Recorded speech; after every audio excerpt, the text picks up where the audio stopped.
Salama daholo. Rojo ny anarako, Paroso Manakampahiny. Ny antsoko amin'izao mpanolontsaina voalohany ao amin'ny kilongan'ny Tsatoka Manakambahiny. Androany dia te hizara aminareo ny fomba fandalinako ny avianaraka sy ny fitahiana azo amin'izany.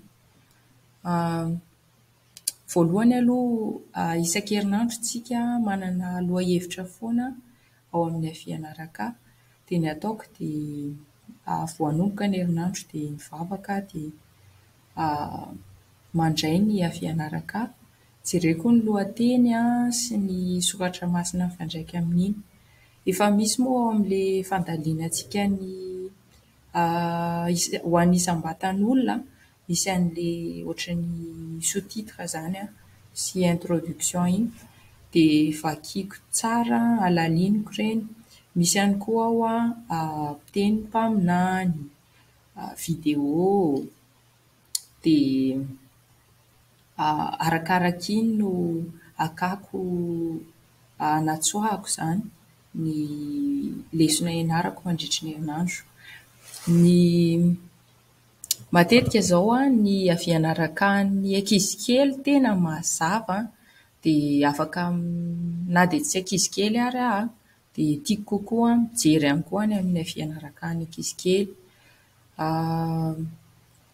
Ny zavatra ianarantsika amin'ny avianaraka dia ireo tantara tao amin'ny testameta taloha tamin'ity taona ity moa izany, ahafahantsika manatsoaka hoe inona no zavatra nianarako tamin'izay tantaran'ny rota izay. Ny ao an-tranonay koa moa izany rehefa ilay akaikikaiky faran'ny herinandro iny dia misy fotoana hoe andaontsika hifampizara ny zavatra nianarana tao amin'ny avianaraka.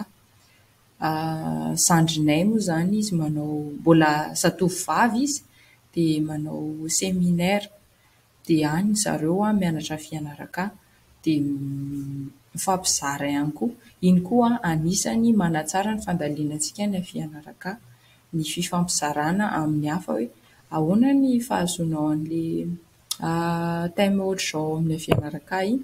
Dia misy zavatra ianarana foana, vaovao foana. Tena sambatra isika manana ny avianaraka amin'izao, ary ny mpaminany tokoa dia mandray fanambarana mba ahafahantsika mazoto mamaky soratra masina. Noho ny avianaraka no nahafahako mazoto kokoa mamaky soratra masina.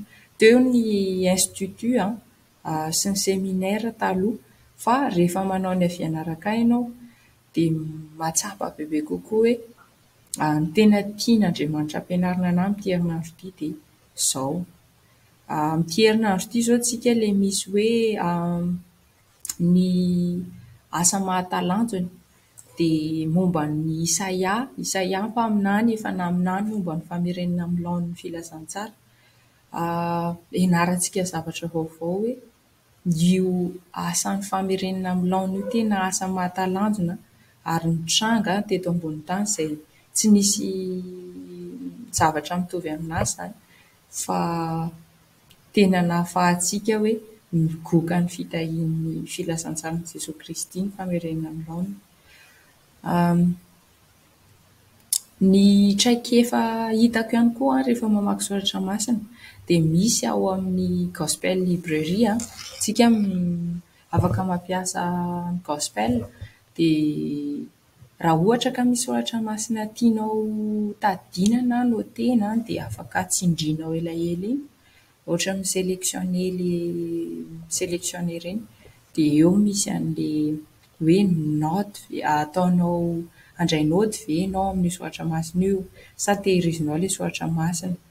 Dia iny koa anisan'ny manampy anahy rehefa mandalina ny avianaraka.